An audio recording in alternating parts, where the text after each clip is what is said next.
이재명 대표의 구속영장을 기각한 담당 판사가 기각 사유를 밝혔는데요.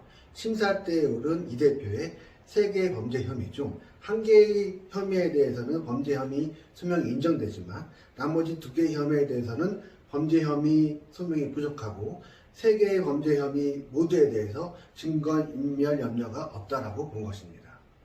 3개의 각각의 혐의에 대해 한번 살펴보겠습니다. 먼저 이번 심사 때 오른 3가지 범죄 혐의 중 백현동 관련 혐의에 대해 보겠습니다.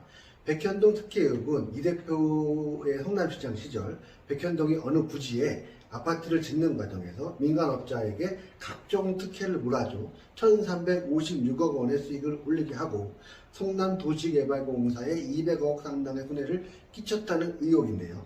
이 혐의에 대해 판사는 의심은 많이 되는데 직접 증거가 부족해 확실한 것까지는 아니어서 범죄 혐의 소명이 부족하다. 그리고 증거는 이미 충분히 확보된 것 같기 때문에 증거인멸 염려는 없어 보인다라고 본 것입니다.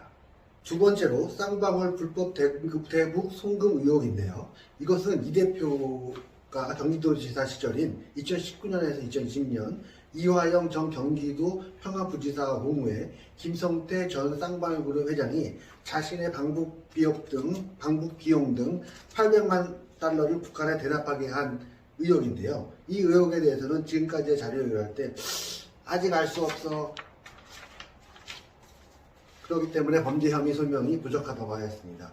또한 이화영 전 부지사의 진술에 이 대표 주변 인물들이 개입을 자꾸 한다는 의심스러운 정황이 있지만 이 대표가 직접적으로 개입했다는 자료는 부족하고 이화영 전 부지사의 진술이 바뀌더라도 그 진실성에 대해서는 재판부가 판단할 수 있다라고 봤습니다. 또한 이 대표에 대해 다른 재판들도 지금 현재 진행 중이고 이 대표가 현직 정당 대표로서 국민들이 지켜보고 있기 때문에 이런 상황들을 종합하면 증거인멸의 염려가 있다고 단정할 수 없다라고 본 것입니다.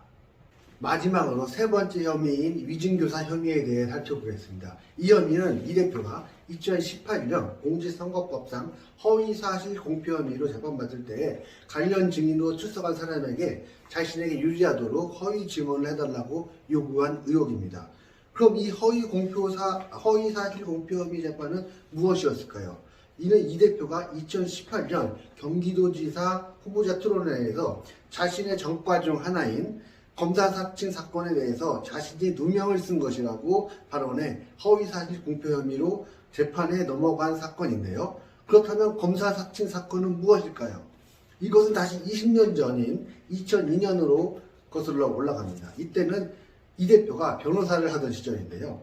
당시에 성남시장 비리 의혹이 있었는데요. 이를 파헤치는 과정에서 추정 60분 PD가 이 대표 옆자리에 앉아 이 PD가 당시에 성남시장에게 전화해서 자신이 누구누구 검사인데 나 누구누구 검사야 이거 좀 물어볼게 좀 답변해줘 이렇게 자신이 검사라고 속이며 여러 답변을 받아낸 사건인데요. 이때 이 대표가 그 추정 60분 PD 옆에 앉아 검사 사칭하는 것을 같이 공모했다는 혐의입니다. 이로 인해 이 대표는 대법원까지 가서 벌금 150만 원의 유죄 판결을 받아놨던 사건이었는데 이 대표가 이거 나 누명 쓴 거야 라고 그때 경기도 지사 투고 토론에서 말해서 이제 허위사실 공표 혐의로 재판에 넘어갔던 거죠. 다시 돌아와서 이 대표의 3번째 위증교사 혐의에 대해 판사는 어떻게 판단을 했는지 살펴보겠습니다. 이 영장기자 담당 판사는 이 대표의 위증교사 혐의에 대해서는 범죄 혐의 소명이 인정된 것으로 보인다고 그냥 짧게 언급하였습니다.